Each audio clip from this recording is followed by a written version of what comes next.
Rich, big welcome back to you. This is your first secular forum back at PIMCO after spending several years with the Federal Reserve. Well, I'm thrilled to be back, and as the saying goes, there's no place like home. So I was great to come back and organize this forum. Oh, that's great. We're delighted that you reassumed your leadership for this process. Yeah. But you have been here over the years and seen several important secular forums. Yeah. And so as you reflect upon past themes, what are the consistent themes that continue to persist today?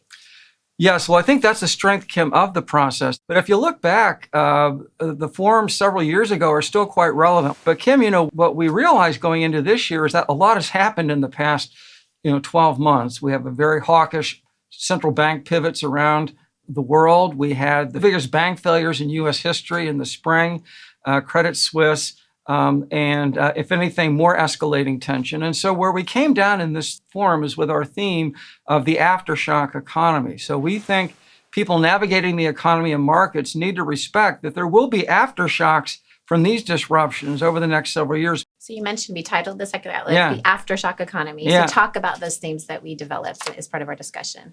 Well, we really drew several important macro conclusions. First, we do think that there's going to be more economic volatility in the next 5 years. If you look back at the decade before the pandemic, especially in the U.S. data, it wasn't very exciting, but it wasn't very volatile either. We think those days are gone, at least for the next 5 years. Moreover, the Fed has done a lot of quantitative easing. It's bought a lot of assets, about $8 trillion worth in the last decade or so. And so we highlighted what we may think of as QE fatigue or QE exhaustion, which means less policy support in downturns.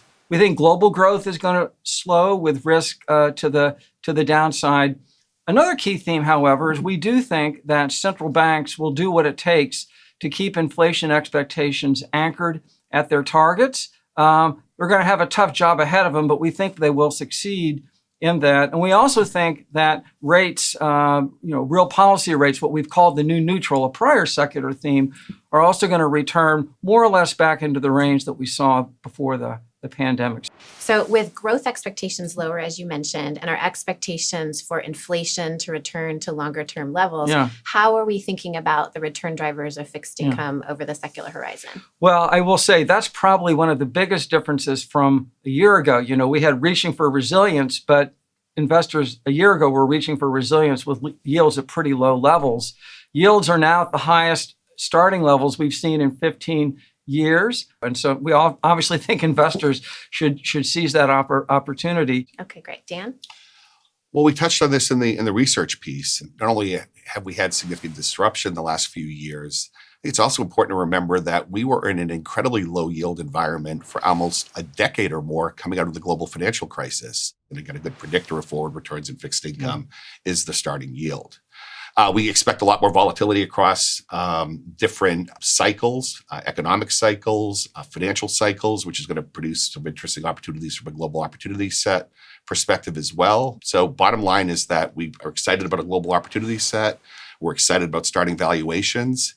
And for more opportunistic capital, we think there's going to be great chances to achieve high returns for the patient investor in some of these sectors that grew a bit too quickly and are going to present attractive opportunities for new capital over the next few years.